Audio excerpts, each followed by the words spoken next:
السلام علیکم۔ میں اپنے ماں باپ کی اکلوتی اولاد تھی، لاڈوں میں پلی بڑی تھی۔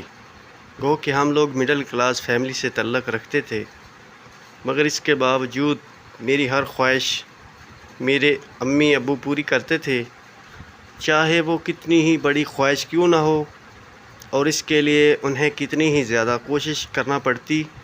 انہوں نے مجھے ایک بڑے اور مہنگے پرائیویٹ اسکول میں داخل کروایا تھا۔ وہ مجھے اعلیٰ تعلیم دلوا کر کسی اونچے مقام پر دیکھنا چاہتے تھے۔ اکثر مجھے اپنے پاس بلا کر بٹھاتے اور کہتے، بیٹا تو نے زندگی کا ایک رخ دیکھا ہے، ابھی دوسرے رخ سے شناسائی حاصل کرنی ہے، اور وہی رخ اس دنیا کا اثر ہے جو کہ بہت بھیانک ہے۔ میں ان سے پوچھتی کہ اب وہ کون سا رخ ہے، مگر میری بات کا جواب دینے کی بجائے وہ کسی گہری سوچ میں گم ہو جاتے۔ میں اپنی بات 2 سے 3 دفعہ دہراتی، مگر جواب نہ پا کر خاموشی سے اٹھ کر چلی جاتی۔ ایسے ہی ایک دن جب انہوں نے اپنی بات دہرائی تو میں نے بھی ہر بار دہرایا جانے والا سوال پھر سے پوچھ ڈالا۔ گو کہ مجھے جواب کی امید نہ تھی، مگر میں پھر بھی یہ سوال کرتی تھی تاکہ مجھ پہ یہ راز کھل جائے، اور آخرکار اس دن ابا نے یہ راز کھول دیا۔ کچھ دیر خاموش ہو گئے۔ میں جب اٹھنے لگی تو گویا انہوں نے دنیا کے اس دوسرے رخ سے مراد ہے مطلب پرستی، دھوکے بازی۔ کوئی بھی انسان بنا کسی مطلب کے کبھی تمہاری مدد نہیں کرے گا، اور اگر کبھی بنا مطلب کے تمہاری مدد کی، تمہارا ساتھ دیا، تو وہ آنے والے وقت میں کسی نہ کسی بات پر دھوکہ ضرور دے گا۔ میں ابا کی باتیں نہ سمجھ سکی، مگر حرف بہ حرف یاد ضرور کر لیں کہ آنے والے وقتوں میں ممکن ہے مجھے ان باتوں سے کوئی مدد مل سکے۔ ابا روز سویرے کام پر جاتے تھے اور رات گئے واپس ہوتی۔ انہیں دونوں ابا کی طبیعت خراب رہنے لگی۔ کھانسی تو اب ان کے ساتھ لازم ہو گئی تھی۔ آس پڑوس کے ڈاکٹر سے علاج کروایا، مگر کوئی افاقہ نہ ہوا۔ کھانسی ٹھیک ہونے کی بجائے مزید بڑھتی چلی جاتی، یہاں تک کہ وہ 2 لفظ بامشکل بول پاتے تھے، اور کھانسی کا شدید دورہ ان کو خاموش کروا دیتا تھا۔ ان کی یہ حالت ہم ماں بیٹی سے نہ دیکھی جاتی، مگر ان سے سب کے باوجود انہوں نے کام پہ جانا نہیں چھوڑا، لیکن اب رات کی بجائے دوپہر تک ان کی واپسی ہو جاتی تھی۔ ابا نے کبھی مجھے کسی چیز کی کمی نہ ہونے دی تھی۔ 15 سال میں نے شہزادیوں کی طرح گزارے، مگر زندگی کی تلخیوں اور آزمائشوں سے واقفیت تب ہوئی جب ابا کی طبیعت مستقل خراب رہنے لگی۔ وہ بستر سے لگ گئے۔ اب گھر میں کوئی کمانے والا نہیں تھا۔ فاقوں تک کی نوبت آن پڑی تھی۔ علاج کے لیے دور کی بات، گھر کا خرچہ چلانے اور 2 وقت کی روٹی تک کے پیسے نہیں تھے۔ میری طرح ابا بھی اکلوتے تھے، اس لیے فریال میں کوئی ایسا نہیں تھا جو ہمارا خیال رکھتا، ہمارے خرچ کی ذمہ داری اٹھاتا، اور امی کے گھر والوں سے ہمارا کوئی رابطہ نہیں تھا۔ نانا نانی بھی کافی عرصہ پہلے وفات پا چکے تھے، باقی ماموں لوگ تھے، اور انہوں نے کبھی پلٹ کر بہن کی خیر پوچھنا تو گوارا نہیں کیا، لہٰذا وہاں سے بھی کوئی امید نہیں تھی۔ ایسے ہی 1 مہینہ گزر گیا۔ تب امی ابا کی حالت دیکھ کر بہت افسوس ہوتا اور بہت دعائیں کرتی، کیونکہ معجزہ ہو جائے، میرے ابا ٹھیک ہو جائیں اور ہمارے گھر کے حالات بھی پہلے جیسے ہو جائیں، تاکہ امی ابا کی پریشانی دور ہو۔ اور انہی دنوں میں ایک معجزہ ہوا۔ ابا کے آفس سے کچھ لوگ آئے عیادت کرنے، اور جاتے وقت کچھ رقم دے کر گئے۔ ابا کی تو اس سے اگلے دن وفات ہو گئی، مگر ان پیسوں سے 1 مہینے کا راشن آ گیا۔ یہ مہینہ پچھلے مہینے کی نسبت کچھ بہتر گزرا۔ کھانا پینا تو تھا، مگر ابا نہیں تھے، اور ان کے نہ ہونے کا دکھ ہر آسائش پر باری تھا۔ جیسے جیسے راشن ختم ہو رہا تھا، میری اور اماں کی پریشانی میں بھی اضافہ ہوتا جا رہا تھا کہ ابا تو اب رہے نہیں، کون ہماری کفالت کرے گا، ہمارا خیال رکھے گا؟ مگر وہ کہتے ہیں نا، اللہ جب ایک دروازہ بند کرتا ہے تو 4 دروازے کھول دیتا ہے۔ اور 7 مہینہ ختم ہونے پر جب راشن بھی ختم ہوا تو امی نے کہا، ساتھ میں جو نبینا رہتا ہے تم اس کے پاس جاؤ اور اس کو بولو ہمارا راشن ختم ہو گیا ہے، پھر وہ جو بھی دے لے آنا۔ امی نے کہا، میں نے عمل کیا، اس نبینا بوڑھے نے مجھے ایک تھیلا دیا۔ میں گھر آنے تک راستے میں سوچتی رہی کہ آخر اس تھیلے میں کیا ہوگا۔ گھر آ کے جب کھولا تو اس میں 1 دن کا راشن تھا۔ پھر جیسے یہ روز کا معمول بن گیا، میں روز صبح اس بوڑھے نابینا کے پاس جاتی، وہ مجھے ایک تھیلا دیتا جس سے 1 دن کا گزر ہو جاتا۔ وہ نابینا ہمارا پڑوسی تھا اور ایک جنرل سٹور چلاتا تھا۔ وہ، بیٹا یہ دنیا مطلب پرست کی ہے، کوئی بھی کسی کی مدد بنا مطلب اور مفاد کے نہیں کرتا۔ اگر مطلب نہیں تو بات کا دھوکہ تمہارا نصیب ہوگا۔ یہ باتیں یاد آتے ہی میں کانپ جاتی، میرا دل زور زور سے دھڑکنے لگتا کہ کیا وہ بوڑھا بھی کسی مطلب کے تحت کر رہا ہے، مگر پھر اپنی اوپر لعنتیں بھیج کے بے ضرر سا نبینا، اس کو بھلا ہم سے کیا مطلب ہو سکتا ہے، یا وہ ہمیں کیوں دھوکہ دے گا؟ مگر اس خوف کا ذکر میں نے اپنی امی سے نہیں کیا کہ کہیں وہ ڈانٹ نہ دیں کہ تم ہر وقت فضول سوچتی رہتی ہو۔ اس طرح اس جنگ کو لڑتے اور راشن دیتے ہوئے تقریباً 1 سال کا عرصہ گزر گیا۔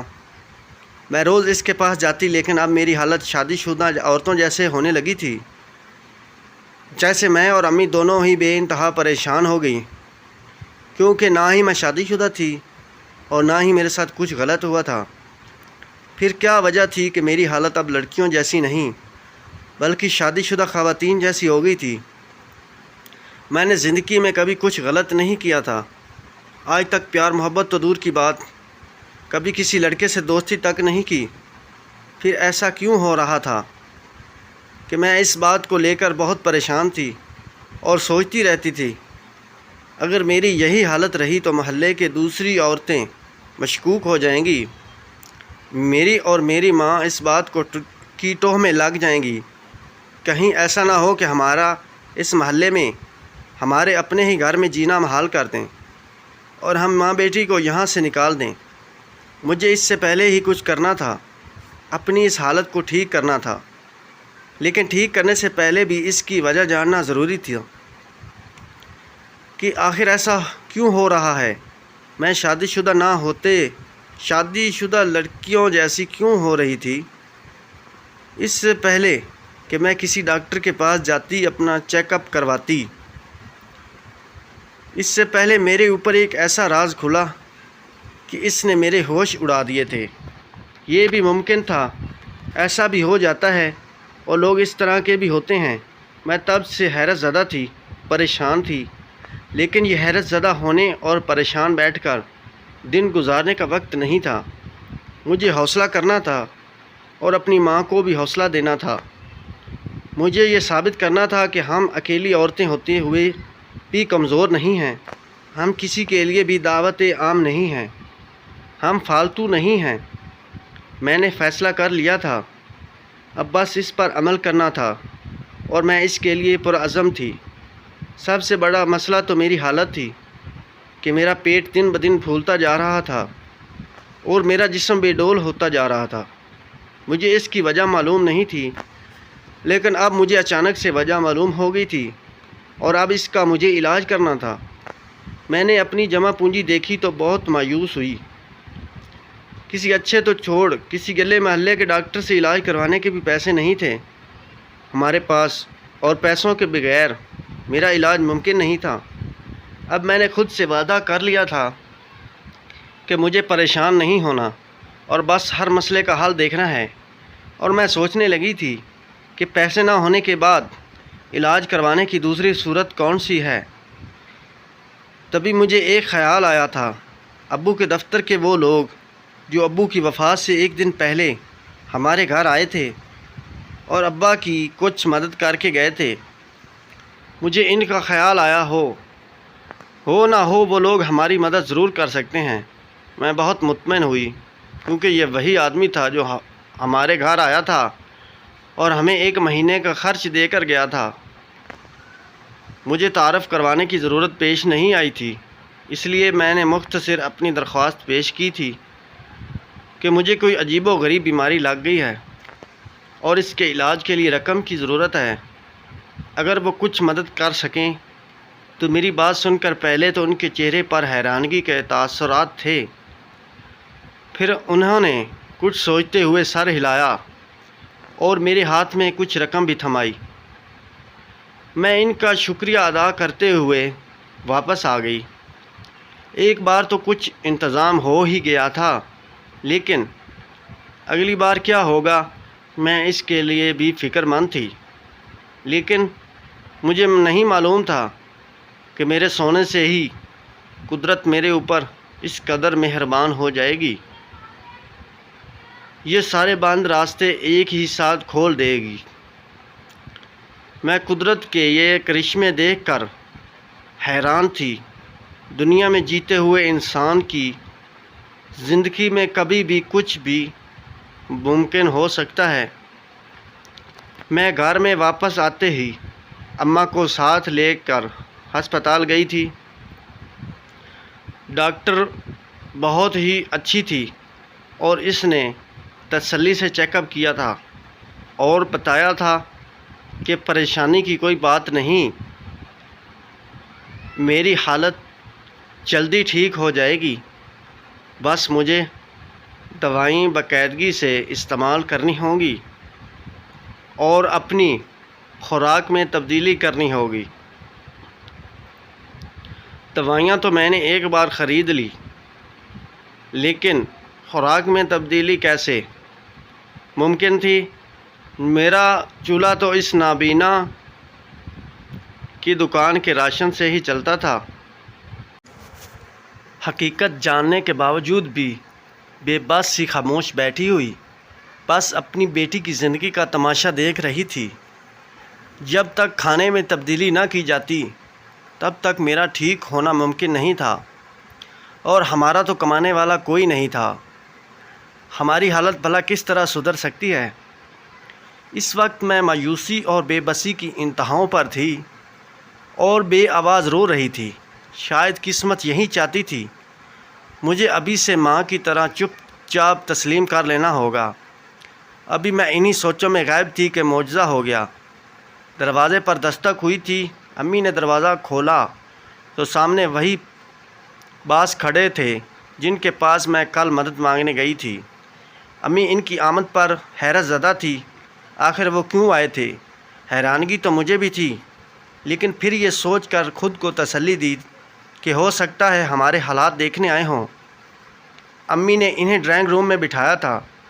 جب میں چائے لے کر اندر گئی تو وہ امی سے کچھ سوالات کر رہے تھے، پھر وہ جلدی واپس چلے گئے تھے، یہ کہتے ہوئے کہ وہ کل پھر سے آئیں گے۔ ساتھ ہی انہوں نے امی کے ہاتھ میں کچھ رقم بھی دے دی۔ یہ یقیناً میرے لیے نئی مدد ہے۔ میں اپنے لیے الگ سے راشن منگوا لیا تھا اور ڈاکٹر کی دی گئی دوائیاں باقاعدگی سے لینے لگی تھی۔ اگلے دن کا سورج طلوع ہوا تو وہ ہمارے لیے اور زیادہ حیرت بھرا تھا۔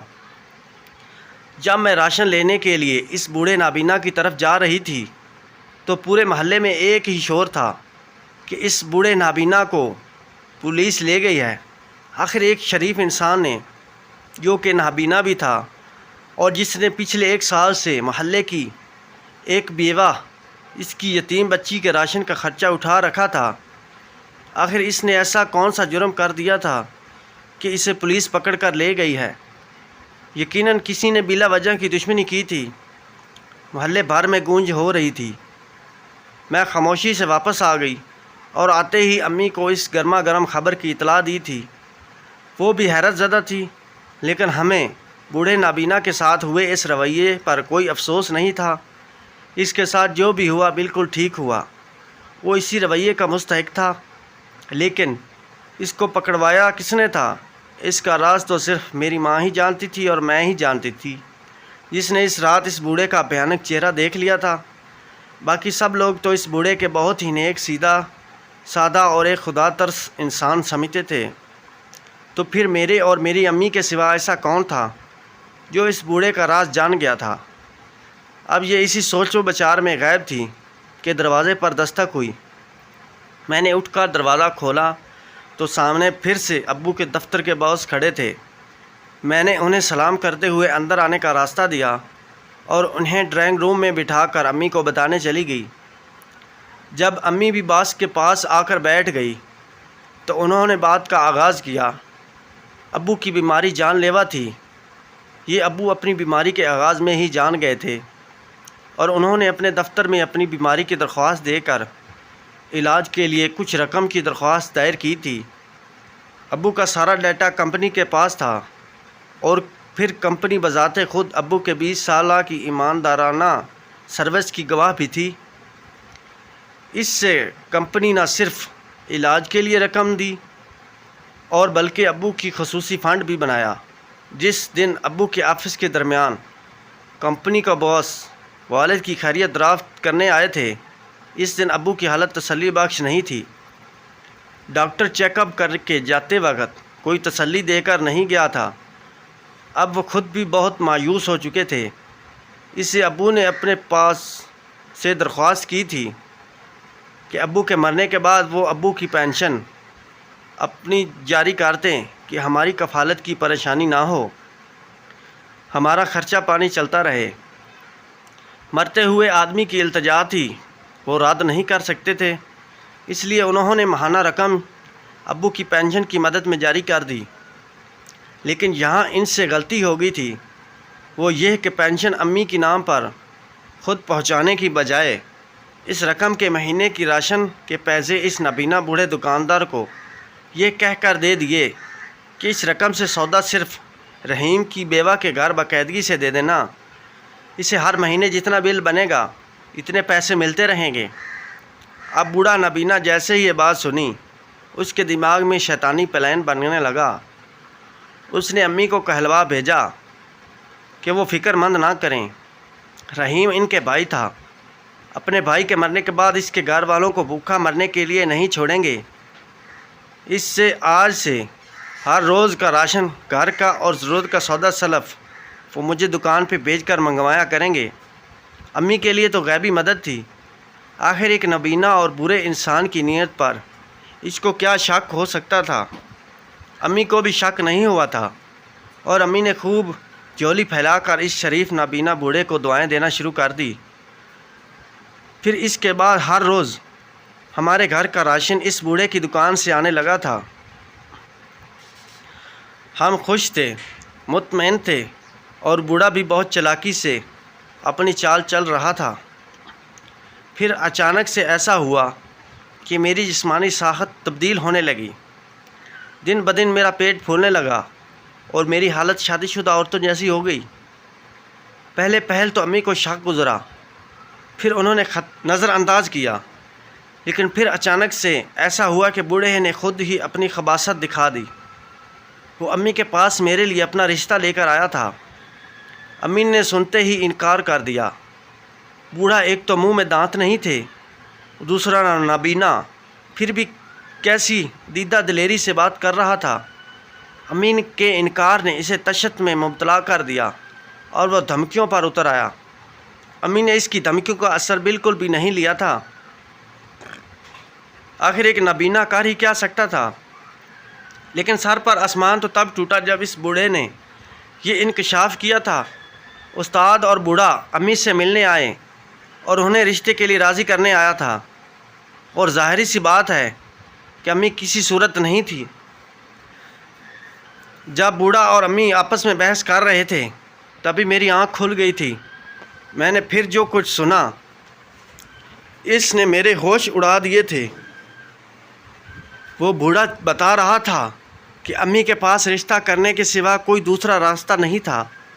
وہ جانتا ہے کہ میری حالت شادی شدہ عورتوں جیسی ہو رہی تھی، اور یہ بھی کہ وہی راشن میں ایسی دوائی مکس کر کے دیتا جس سے کنواری لڑکیوں کا پیٹ حاملہ عورتوں کی طرح پھول جاتا۔ وہ بس آدھی رات کو ہمارے گھر کے دروازے کے سامنے کھڑے ہو کر شور مچا دے گا، ابھی پورا محلہ دیکھے گا گھر میں کہ تمہارے گھر میں کنواری ہو کر بھی حاملہ ہے۔ اس کے بعد تمہارے پاس کوئی راستہ نہیں ہوگا۔ یہ سنتے ہی میری روح فنا ہو گئی تھی۔ میری ماں بھی لرز گئی تھی۔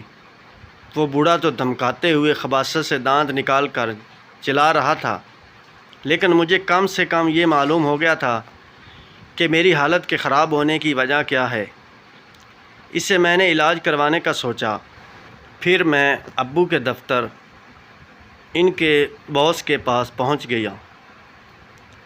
میری حالت اور پریشانی دیکھ کر وہ اس لیے چنتے تھے کہ راشن کے ساتھ ساتھ وہ بیوہ کی ذاتی اداوات کے لیے بھی کچھ رقم اس نابینا بوڑھے تک پہنچاتے کہ راشن کے تھیلے میں ہی پیسے بھی ڈال کر بھیج دیں، جسے وہ بوڑھا اپنی جیب میں ڈال لیتا تھا۔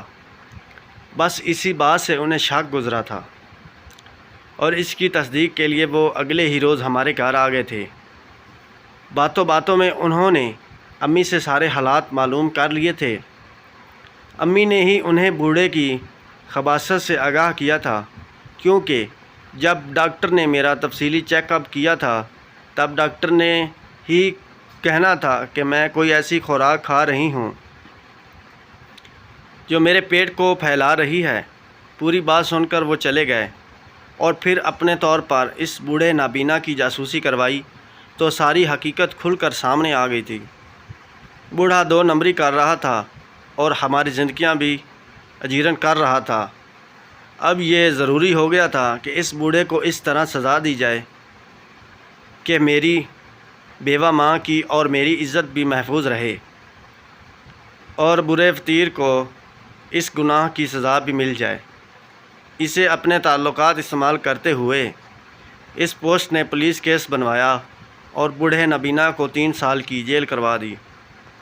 وہ اس بات پر بھی بہت شرمندہ تھے کہ انہوں نے یہ میری مدد اور است میری ماں تک پہنچانے کی بجائے ایک تیسرے آدمی کے ذریعے پہنچا کر غلطی کی تھی۔